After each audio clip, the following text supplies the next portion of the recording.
Hit the button yet. We're not live yet. Oh, now we're Oh live. no, it's happening. Fellas, we are live. We are online, and thank you for joining us. My name is Bryan with Roads, Rivers, and Trails, and excited to catch back up with Ben and Will as the time quickly approaches for them to depart. So they are hitting the road, and less than 2 weeks from now, hitting the trail. We caught up with Ben and Will in early February. So to refresh everybody who is listening in with us, Ben and Will are a speedy hiking dynamic duo who both met working at RRT. And for years, they have both talked about eventually hiking the Pacific Crest Trail together. It's one of those things that I'm sure seemed forever away until now, which of course it's not forever away anymore. It's staring them down. And so I thought it'd be fun to catch up with them just pre-departure. And we hope to catch up with them a few times while they're out on trail and see how things are going as well. So you'll get to know these two hopefully a little bit more as time goes on. So personally, I've always felt like it was easy for me to say yes to something when it was far enough into the future. Guys, that has to be my first series of questions, I think, for you. Did you ever think, and it's going to be a few questions, but I'll have you guys answer them both, I guess. Did you ever think the day would come first, like that this would actually happen? Like, because I know how unreal things seem when you like commit to them years in advance, right? And then like as the time approaches, like how is that started to feel more real? And during that time, have you ever thought like, what am I doing? Am I ready for this, or am I crazy for doing this? Guys, where's your headspace?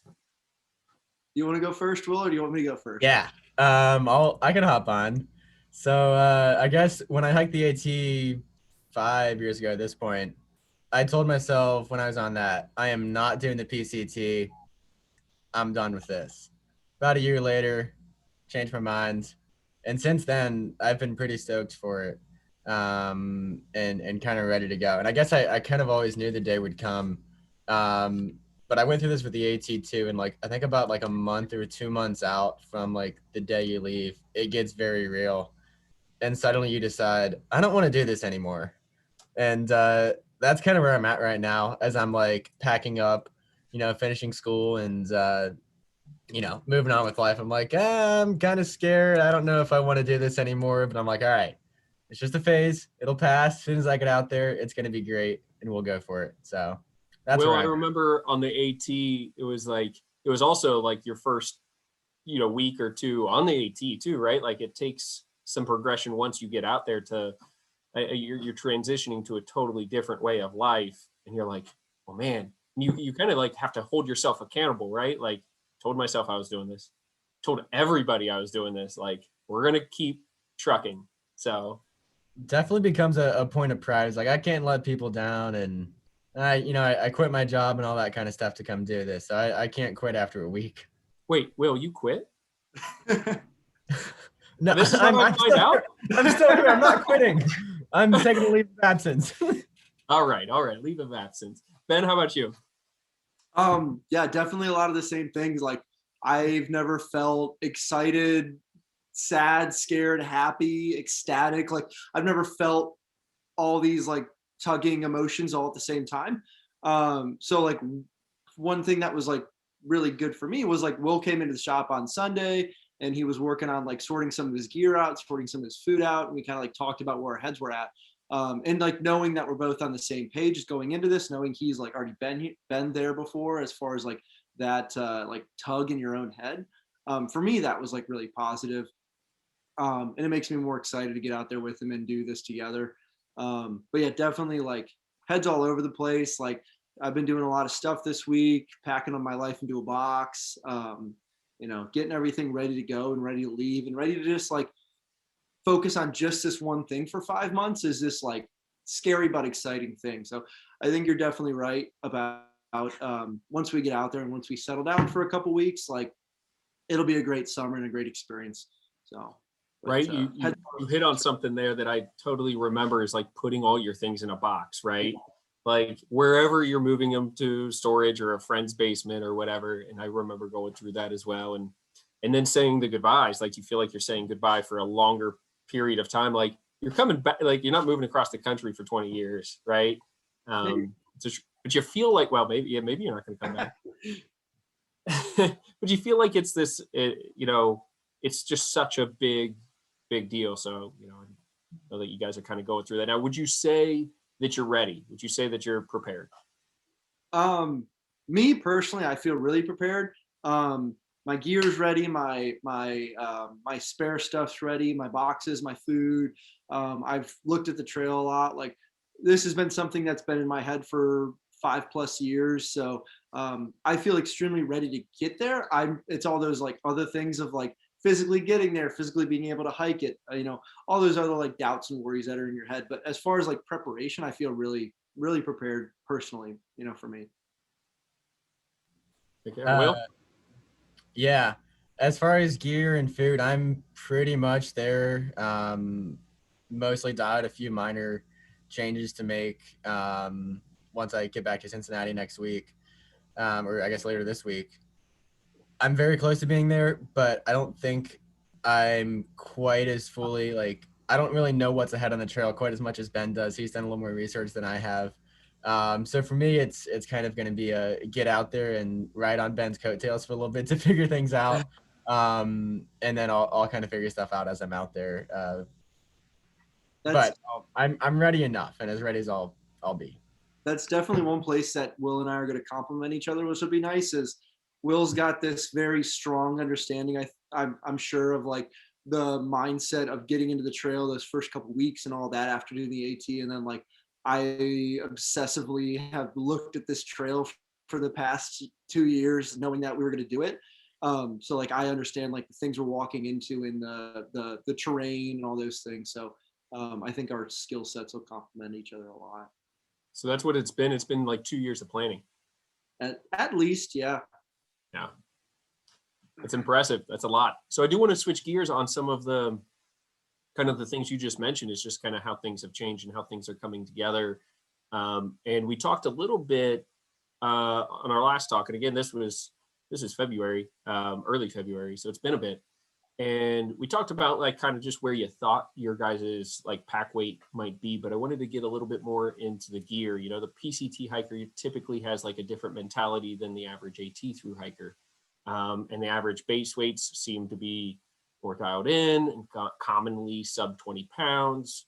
And for those listening, base weight, what we're referring to is the weight before adding like consumables like food and water. And some people will subtract some other things from that, but in general. And last time you guys were sitting or close to 20 or 20 plus pounds base weight. How's that looking for the both of you? Will, you want to go or you want me to go? I can go first since my answer is less polished. I don't want Ben to set the bar high for me. So I haven't weighed all my gear. I have my gear set up already, and I'm happy with each piece of gear that I have, to the point where I know it's a base weight that I'll be comfortable with. I just don't know exactly what that's going to be. I think it'll be probably a base weight around 20 pounds. I guess the difficulty with gear, like the change on the PCT, is I got to carry a lot more water for one in the southern section. In the Sierras, I got to carry a bear can, which I didn't before. So that all adds extra weight. So it's at some points, and also just being longer in between resupplies, I'm going to have a heavier pack than I did on the PC or on the AT, even if my gear itself is a little bit lighter. Well, I got to drop like a line here real quick, because if you need a pack weigh-in and you're just kind of struggling with that, RRT provides a service where we can do like a little pack shakedown with you, go through the gear with you, do a weigh-in, and we can figure this out with you, buddy. So, my dad offered to weigh my pack right before I started the AT, and I was like, well, I don't want you to weigh my pack because I got to carry it either way. So at this point, it's too late to change my gear setup. So no matter what the weight is, I'm carrying it. So I don't want to know if it's 50 pounds. I love that mentality. Ben? Yeah, so I've done a lot of that same like dialing in the gear, like knowing what I like. I think the one thing for me and Will is we definitely like some nicer gear than some people would typically take. We have some comfort items or some like some things that we know like will make us happier on the trail when we're filtering water, cooking food, or doing these things. So those things are a little heavier. My base weight's around 24 pounds. That's everything besides fuel, food, and water. It could be lighter, but a lot of the things that I put in there, I'm really happy with. Water filter's definitely a heavy one. My stove's a heavy one. There's some things that are heavier in my bag, but there's things that after being out there for 5 months, I'll still be happy with, and they'll still be doing well for me. There's kind of those trade-offs when you're thinking about base weight. Some gear is going to be heavier than others, but it might do you better than other stuff. It really just depends on the hiker. The heaviest bag, I did the math between, like, if I do a full water carry and then a full food carry, my heaviest bag would weigh 46 to 47 pounds fully loaded, which I've done worse than that for a couple days. So it is what it is. Well, let's talk about some of that, because you talked about the luxury items, but just even your filter selection or just gear selection in general. Can each of you go over the big three for us? And so that's what we usually refer to as your tent, your sleeping bag, of course, and your backpack. Like, what are you guys taking out there? So me, for the tent, I'm doing the Nemo Dragonfly. That weighs about 3 pounds, solid tent. 2-person Dragonfly. That way, if like it's a cold night, will wants to come snuggle up with me, there's plenty of room for him. My backpack, I've hiked with the Gregory Paragon for at least as long as I've worked at RRT, so 3-4 years now. So I just bought a new Paragon, and I'm hiking with the Paragon on the PCT. Really excited about it. Good pack. I think it'll be a good decision. The sleeping bag, I went in thinking I was going to hike with my Sea to Summit Trek 2, and I decided that was somewhere I could cut some weight. So I upgraded to this Western Mountaineering Summerlight, cut some pounds, got a bit nicer down, and I think it'll be a good bag, and I'll be really happy with it. So that's kind of my trim of those things, at least. Nice. Will? Yeah, as far as pack, in the past on backpacking trips, I've always carried either an Osprey Atmos, an Osprey Aether, or an Osprey Exos, and I've loved both of those. I'm switching things up and going with the Osprey Atmos 65 for this trip. I've actually never hiked in that pack before, but I've tried it on and I know it's comfortable, and I know Osprey's a brand that I trust, and I like what they've got with that pack. So I think I'll be happy with it. As far as tent, I'm also going 2-person. I've got a Nemo Hornet 2-person, so it's gonna be a little bit lighter than Ben's tent. The downside of that is his is freestanding, and mine I have to stake out the back for it to be fully set up, and mine also is a little bit smaller. I like the 2-person because it gives me a little bit of space to have my pack inside my tent, and just have that extra space. I don't really want that that really tight confines of a 1-person tent. But it's still a super light tent regardless. And then as far as sleeping bag, I'm actually not taking a sleeping bag. I'm going to do the Cedar Summit Ember quilt, which before getting this quilt, 25-degree quilt, it was my first time using a quilt. And I've tried it out a couple times this winter and this spring, and I love it. Save a lot of weight with the quilt. And I've still been plenty warm when I combine that with the Cedar Summit Reactor liner. So I'm super excited for that setup. There's different places where I've got a lighter tent than Ben and a lighter down jacket, but I'm also carrying he's got something else that's lighter. So we've got different gear, but I think our base weights are going to be about the same because it'll all cancel out. Yep. One thing that I just learned this. I think Ben, you told me maybe a week ago or so. We were chatting about your guys' pack lists, and it's the first time I found out that you guys are actually like carrying totally self-sufficient pack setups, so we're looking at this like, you guys are going out together, but you guys will be able to do your own pace, and when we mention your pack weights, it's not that's not your pack weight with a 2-person tent split up, that's each of you being self-sufficient. So is that just based off of like, hey, we want to be able to go our own pace, our own mileage, or you just like think each other smells bad and don't want to sleep in the same tent, somewhere in the middle? Yeah, I definitely think that, like, we're going out there. We both want to support each other. We both want to be there for each other.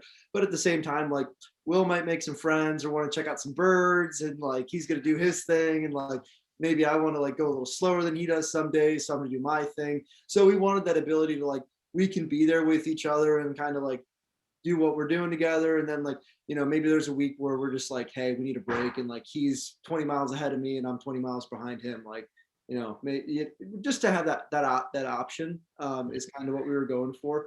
And, that we're both out there with each other, but we're both out there for ourselves. So that like that duality, that option to split up if we want. I think it's smart. I think, I mean, I don't know the stats for the PCT, but I remember, and again, this is probably dated, but stats for the AT that your chances of completion were better from a solo perspective, because whether it's injury or attitude or whatever it is, if you start together, you quit together kind of deal. And so you guys kind of going out there with a mentality that you're going to hike your own hike and you're out there for yourselves, but in support of each other at the same time, I think is a smart way to approach it. Of course, there's consequences, like you could probably cut maybe 5 pounds each if you shared gear, having your own stove, filter, tent, all those things are going to add up. But probably, I think just the approach you guys are having, it's worth it, to be able to have your own experience. Yeah, I think we don't want to be like, tied to each other per se. I think the goal is that, we start together, we hike most of the trail together, and we finish together. That's the goal. But we both know that we hike at similar paces, but not the same pace. So there's going to be some separations along the way, and just being ready for that, like you said. But still being out there together and finishing together, I think is what we want. Yeah. I'm going to switch back to some of the planning, guys. In all the preparation you guys have done over the past just few months, when you really get into the hardcore prep, for somebody that once, sees a huge barrier to planning something like this, what is the most difficult part that you've had to figure out, and like, then how did you overcome that?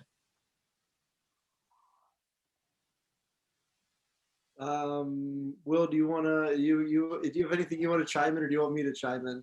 I have really nothing to say. The difficult part for me was being busy and not having much time to plan. And the way I overcame that was by letting Ben plan everything.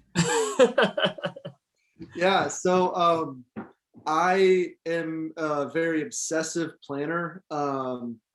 I was really lucky that there was a project called the Half Mile PCT project, and there's a guy, his trail name's Half Mile, and what he did was he spent several years like planning out and like basically getting the GPS information for every half mile on the PCT, and then he published that in a free online website where you could download each section of maps. So about 2 years ago, a little bit more maybe, I came across the half mile maps, and like knowing that Will and I were going to come and do that, I took the half mile information and I kind of broke it down into something that made sense to me, and made this stupid comprehensive spreadsheet that breaks down like your stops, where to stop, your days, what the elevation for each day is, and like just trying to estimate like where we're going to be at, how it's going to go, how many days of food we probably need, all those things. And I've been pretty lucky that I found all the information pretty well,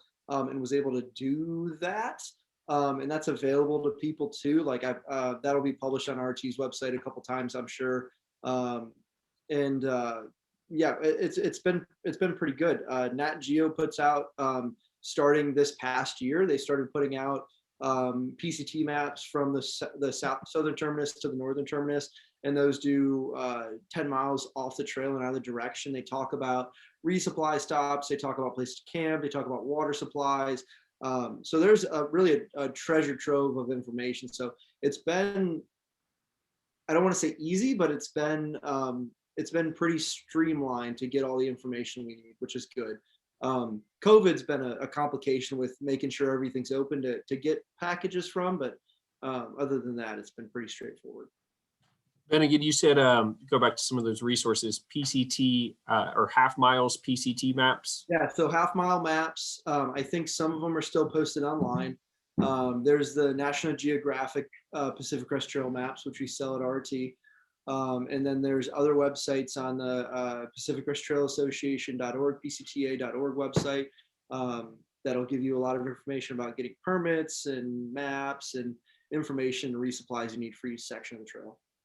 So that kind of is perfect into my next question anyway. Now that it's kind of some of the resources that you've been using, but more specifically, like now that hikers have started their northbound hike this year, because you guys are getting a little later start than some, is there any hikers out there now that you are following, or is there anything that you've learned from people that are out there this year?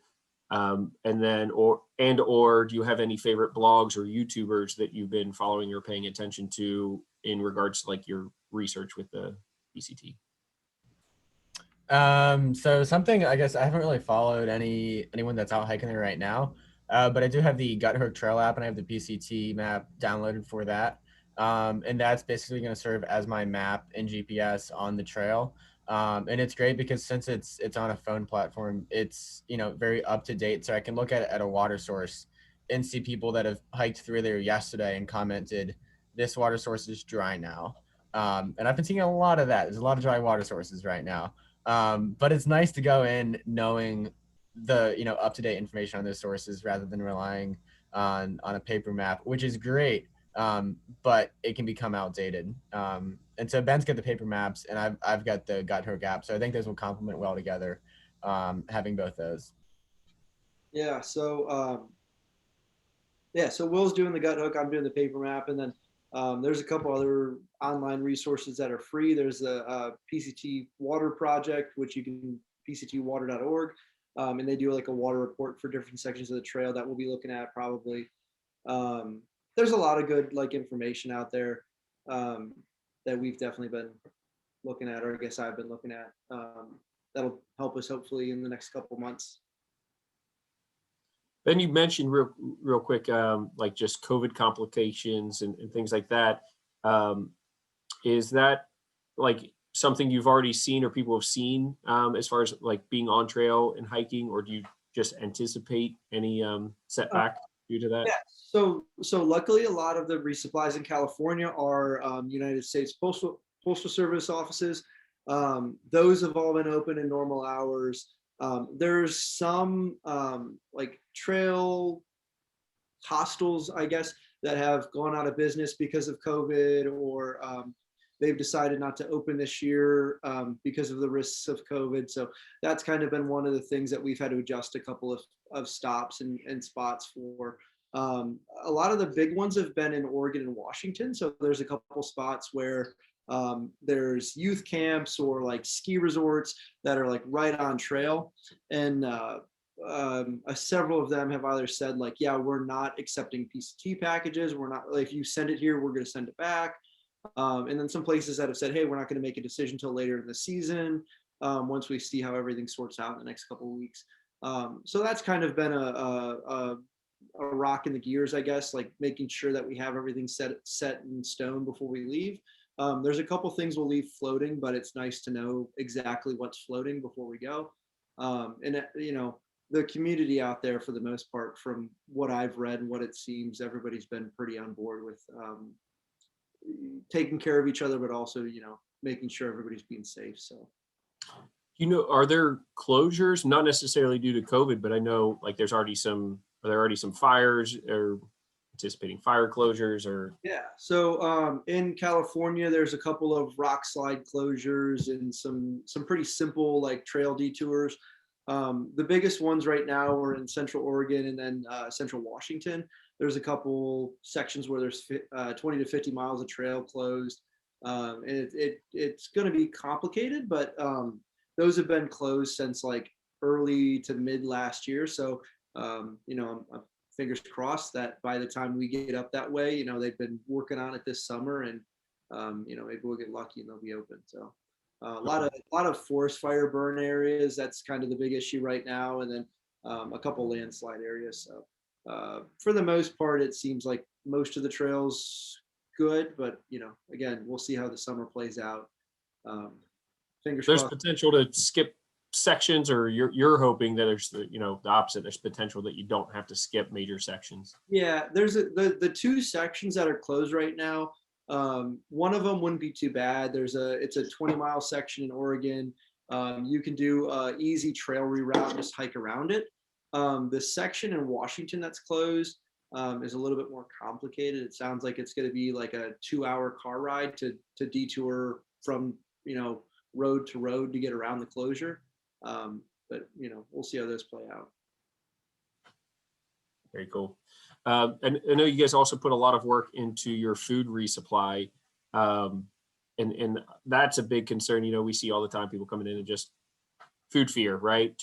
It weighs a lot. You don't want to take too much. Obviously, you don't want to have too little. How did you guys approach your food planning? Because I think you're more dialed in, or as dialed in as I've seen anybody, as far as dialed in with your food planning is set for this trip.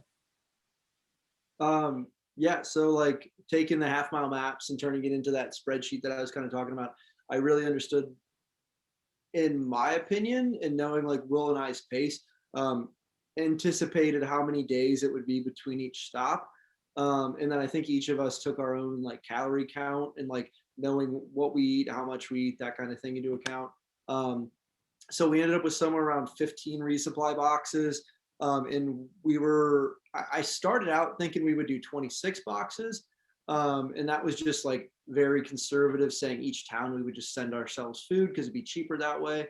And then thinking about like there's grocery stores and places that we can get food anyway already there. And like trying to cut back on costs and trying to cut back on, hassle of prepacking boxes. We worked down to that 15. And we picked the most strategic points that are like the closest to the trail, and then really like the spots that you can't really get food without going an hour and a half away from the trail. So we tried to stay as close to trail as possible with our resupplies. Well, and that's plays a bigger factor with Will too, right? Like, Will, you have food allergies, and you need to make sure you have what you need. If only somebody else packed your food for you, so you could make sure that you didn't have peanut butter crackers, you would be in. We just need Ben to help pack your food. I sprinkled some almond dust in a couple of the boxes and then put an extra EpiPen in there so we can have some fun. Oh geez. Yeah, I guess that makes things a little more complicated because Ben can very well probably resupply from a gas station. Whereas with food allergies, it becomes a little more complicated to do that. I kind of need a wider selection at a grocery store to do that. So, and that's kind of what Ben was talking about is we figured out we've got our mail drops planned for the places where there's not a good grocery store, and where there is, it'll just be easier and honestly give us some diversity in the diet to have that freedom to choose some, something new and exciting to eat for that week versus, the ramen I packed 3 months ago. Right.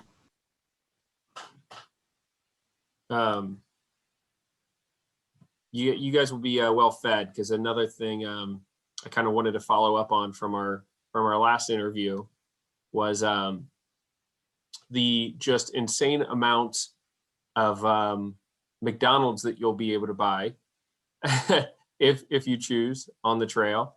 So you guys were lucky enough to get some McDonald's gift cards from our last interview. So where are you going to spend them on? I'm trying to figure out how many chicken nuggets you can afford and how you're going to pack them all out. Like, what's the game plan? Yeah, so shout out to everybody who gave us gift cards. We really appreciate those. Definitely going to do the McDonald's challenge. I think I'm going to go for like 50 chicken nuggets and then probably like 3 or 4 McDoubles, and really packing those greasy calories for a couple days on the trail. So they'll go to good use. I guess I was just imagining a Nalgene bottle just stuffed full of chicken nuggets. Like, how many can you fit in there? It's a multi-purpose item. I think it's at least 20. I think chicken nuggets will they'll stay pretty good for a couple of days. French fries will get soggy, but chicken nuggets will be good for a while. That's gonna be a move. I want to thank Wicket for joining us on the interview here today as well. Take time out of his busy schedule. sleeping. Just to be clear, Wicket is not hiking the PCT. He would sweat. Wicket would die in the desert. He'll be very well taken care of, and hopefully he can make a few appearances in the shop this summer. Right, we'd like that. We'd like that. You both mentioned during the last interview, and again, this is almost 3 months ago, 2.5 months ago, how like the final week or two pre-trail, like you were doing a lot of work, you were exercising, you had a lot of trips planned. I know that you guys went out and did those, and then you're like, well, my plan is the week or two before, oh, I'm letting everything like go wild, like I'm letting loose, like I'm carbing up. I'm partying, whatever.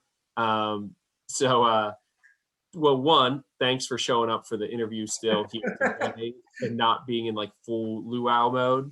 And Ben, thanks for not having a hula skirt on during the interview. Like, I'm just glad you like kept it together for that. But, you know, how has the physical prep gone thus far? And have you guys had any setbacks? My setback has been simply being too busy with school and work to do a whole lot of physical prep. So the physical prep has been pretty minimal on my end. The good news is I make myself so busy during the week so that I have free time to go out on the weekends.